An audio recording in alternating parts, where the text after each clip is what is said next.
சுவாமியே சரணமையப்பா. GeM TV நேயர்களுக்கு அன்பு வணக்கம். பூதநாத சதானந்தா சர்வபூத தயாபரா ரக்ஷ ரக்ஷ மகாபாஹு சாஸ்திரே துப்யம் நமோ நமக. சுவாமியே சரணமையப்பா. ஐயன் ஐயப்பனுடைய நமஸ்கார ஸ்லோகம் இந்த ஸ்லோகம். ஐயன் ஐயப்பனை தர்மசாஸ்தா என ஏன் அழைக்கின்றோம்? ஐயப்பனுடைய தவக்கோல தரிசனம் அற்புதமான தரிசனம். அவற்றை பற்றியெல்லாம் தான் இன்றைய நாளிலே நாம் பார்க்க இருக்கின்றோம்.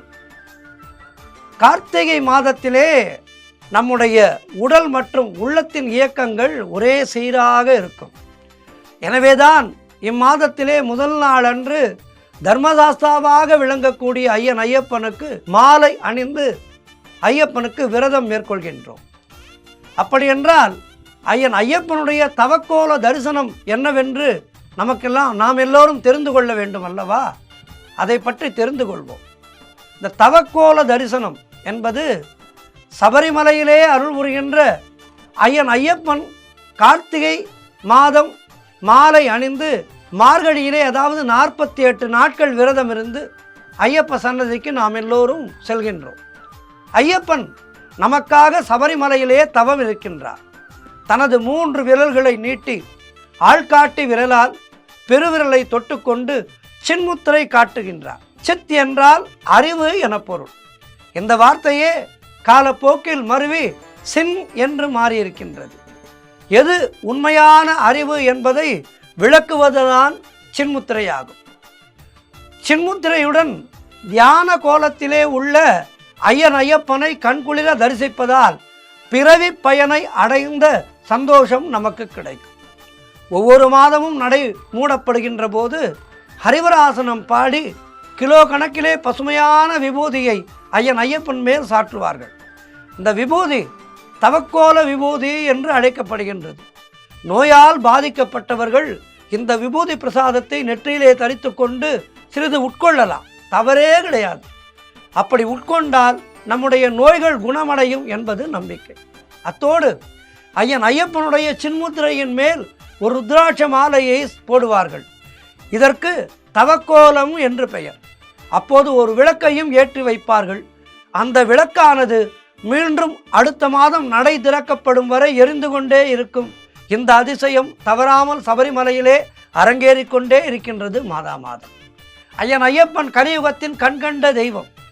கோயில் கதவு திறந்து உலகத்தின் பார்வை அந்த கோவிலுக்குள் நுழைந்ததும் ஐயன் ஐயப்பனுடைய தவக்கோலம் கலைந்து விடுகின்றது. அடுத்த நிமிடமே அந்த விளக்கும் அணைந்து விடுகின்றது. சின்முத்திரையின் மேல் போடப்பட்ட ருத்ராட்ச மாலையும் கைமாறி இருக்கும். இந்த அதிசயத்தை காண கண்கோடி வேண்டும் என்றுதான் சொல்ல வேண்டும். ஐயப்ப பக்தர்கள் சரணகோஷத்தை உரத்த குரலிலே எழுப்புகின்றார்களே, இது ஏன் என்றால் ஐயப்பனின் திருநாமங்களை சொல்லும்போது கவனம் திசை திரும்பாது. அந்த ஒலி அலைகள் அந்த இடம் முழுக்க பரவி நல்ல பக்தி அதிர்வையை ஏற்படுத்தும். இது வீட்டிலே இருப்பவர்கள் மற்ற சிந்தனைகளுடனோ அல்லது வேறு பேச்சுக்களிலோ இருந்தால் கூட அவர்களுடைய கவனத்தை ஐயப்பனை நோக்கி திருப்புவதற்காக இப்படி செய்கின்றார்கள். மேலும் இந்த சரணகோஷத்தை அடிநாபியிலிருந்து சொல்ல சொல்ல சொல்ல சொல்ல நம்முடைய மனதிலே ஐயன் ஐயப்பன் நீங்காத இடம் பிடித்து நம்மை அவர் ஆட்சி செய்ய தொடங்குகின்றார். ஐயப்பன் நம்மை ஆட்சி செய்யும் போது நம்மால் தவறான பாதைக்கு செல்ல முடியாது. ஆகவே ஒவ்வொருவரும் நம்மை ஐயன் ஐயப்பன் ஆட்சி செய்ய வேண்டும் என்று நினைக்க வேண்டும். ஐயப்பனை தர்மசாஸ்தா என்று அழைப்பது ஏன் என்றால், புலியை வாகனமாக கொண்டு தவக்கோலத்திலே சபரிமலையில் அமர்ந்து அருள்பாலித்து வரும் அருட்கடல் ஐயன் ஐயப்பன் மகிஷி என்ற அரக்கியை வதம் செய்ய அவதரித்தவனும் ஐயன் ஐயப்பன் தான். மற்ற கடவுள்களுக்கு மாலை அணிந்து விரதம் இருப்பதை விட ஐயப்பனுக்கு மாலை அணிந்து விரதம் இருப்பது கடினம் என்றாலும், ஏனென்றால் மற்ற விரதங்கள் எல்லாம் 48 நாட்கள் தொடராது. பெரும்பாலும் பார்த்தீர்களானால் 7 நாட்கள் 8 நாட்கள் 10 நாட்கள் இப்படித்தான் விரதங்கள் இருக்கும். ஐயன் ஐயப்பனுடைய விரதம் மட்டும்தான் 1 மண்டல காலம். ஆகவே இந்த ஐயப்பனுக்கு மாலை போட்டு விரதம் இருப்பது என்பது சற்று சிரமமான காரியம்தான். இருந்தாலும் இந்த விரதத்தை நாம் உள்ளன்போடு ஏற்றுக்கொண்டு இந்த விரதத்தை நாம் கடைபிடித்தால் வாழ்விலே எல்லா வளமும் நலமும் பெறலாம். ஆகவே தர்மசாஸ்தா என்பது ஐயப்பனுடைய பூர்வாசிரம பெயர். அதாவது தர்மசாஸ்தாவினுடைய ஒரு அவதாரம்தான் ஐயன் ஐயப்பன். சபரிமலையிலே ஐயப்பன் என்ற திருநாமத்தோடு சாஸ்தா வீற்றிருக்கின்றார். ஆகவே அவருடைய மூல பெயரான தர்மசாஸ்தா என்கின்ற பெயரிலே அவரை அழைக்கின்றோம். இதுதான் தர்மசாஸ்தா என்ற பெயருக்கான காரணம். சாஸ்தா என்பது 8 அவதாரங்கள் இருக்கின்றது. ஆகவே அவர் கலியுகத்திலே சபரிமலையிலே ஐயப்பனாக அமர்ந்திருக்கின்றார். சாஸ்தா என்ற வார்த்தைக்கு உன்னத ஆட்சியாளர், நமக்கு கட்டளை இடுபவர், ஆள்பவர் மற்றும் தவறு செய்பவரை தண்டிப்பவர் என்று அர்த்தம். முருகப்பெருமானை பிரம்மசாஸ்தா என்று அழைப்போம். ஏனெனில் அவர் பிரம்மனுக்கு கட்டளையிட்டவர். வீரபத்ரரை தக்ஷசாஸ்தா என்று அழைப்போம். ஏனெனில் அவர் தக்ஷ பிரஜாபதியை தண்டித்தவர். ஹரிகரபுத்திரனை தர்மசாஸ்தா என்று அழைக்கின்றோம். அவர் தர்மத்தை நிலைநாட்டி ஆட்சி புரிகின்றார். தர்மம் என்பது மனித வாழ்க்கையினுடைய ஆணிவேராகும். தர்மம் சர, அதாவது உண்மையை பேசு என்று வேதம் சொல்கின்றது. இந்த தர்மமானது ஒரு மனிதன் அறவழியில் நடப்பதற்கான பாதையாக இறைவனால் ஏற்படுத்தப்பட்டது. ஒருவன் எப்போது தர்மத்தை நிலைநாட்டுகின்றானோ அப்போது நல்ல செயல்கள், தர்மம் அனைத்தும் தானாக நடக்கும். கிருஷ்ண பரமாத்மா கீதையிலே இதைத்தான் சொல்கின்றார். எங்கு தர்மம் அழிகின்றதோ நான் அங்கு வந்து தர்மத்தை நிலைநாட்டுவேன். பரித்ராணாய சாதுனாம் விநாசாய சதுஷ்கிருதாம் என்று சொல்கின்றார். ஆகவே தர்மத்தால் தான் இன்று அகிலம் தழைத்து நிற்கின்றது என்றும் கூறலாம். ஒருவன் எப்போது தர்மத்தை நிலைநாட்டுகின்றானோ அப்போது அந்த செயல் அந்த அகில உலகையும் பாதுகாத்து அவனையும் தெய்வீகமானவனாக மாற்றுகின்றது. எங்கு தெய்வீகம் குடிகொள்கின்றதோ அங்கு அகிம்சை தழைக்கும், தீவிரவாதம் வளராது. நாளடைவிலே இந்த தர்மம் அவனை தெய்வீகத்தின் பிரதிநிதியாக மாற்றிவிடுகின்றது. அதுதான் தத்துவமசி. அந்த தர்மத்தை நிலைநாட்டும் பகவானாக ஐயன் ஐயப்பன் இருப்பதால் அவரை தர்மசாஸ்தா தர்மசாஸ்தா என்று அழைக்கின்றோம்.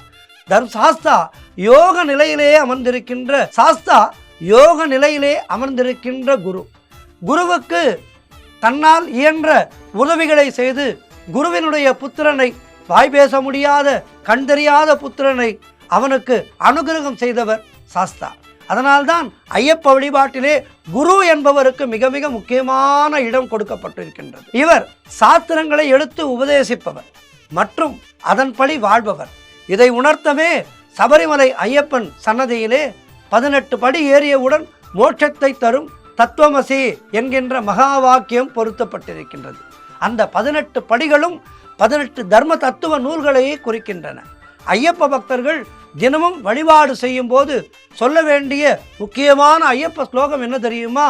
ஐயப்ப பக்தர்கள் அனுதினமும் பூஜை செய்து ஐயன் ஐயப்பனுக்கு நமஸ்கார ஸ்லோகங்களை சொல்லி அதன் பின்பு படிப்பாடல் பாடி பூஜையை நிறைவு செய்ய வேண்டும். ஆசியாம கோமல விசாலதனம் விசித்திரம் வாசோவசாலனம் அருணோத்பல தாமகஸ்தம் உத்துங்க ரத்னமகுடம் கிளிலாதரகேசம் சாஸ்தாரம் இஷ்டவர்ணம் சரணம் பிரபத்தே. இந்த மந்திரத்தை சொல்லி அதன் பின்பு நமஸ்கார ஸ்லோகங்களை சொல்லி அதன் பின்பு கற்பூர ஹாரத்தை காட்டி ஐயன் ஐயப்பனுடைய பூஜையை அனுதினமும் நிறைவு செய்ய வேண்டும். இப்படி 48 நாட்கள் கடுமையாக பூஜை செய்து விரதமேற்று ஐயன் ஐயப்பனை தரிசிக்கின்றவர்களுடைய வாழ்விலே எந்தவிதமான குறையும் எந்தவிதமான நோய் நொடிகளும் அண்டாது என்பது சர்வ நிச்சயம்.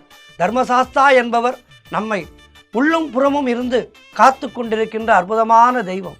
இந்த மண்டல காலத்திலே முறையாக விரதம் இருந்து ஐயன் ஐயப்பனை தரிசித்து வாழ்விலே எல்லா வளமும் நலமும் பெறுவோம். சுவாமியே சரணமையப்பா, சுவாமியே சரணமையப்பா, குருவின் குருவே சரணமையப்பா, சுவாமியே சரணமையப்பா. எல்லோருக்கும் ஐயன் ஐயப்பனுடைய அருள் கிடைக்கட்டும். நன்றி. மீண்டும் நாளை சந்திக்கின்றேன்.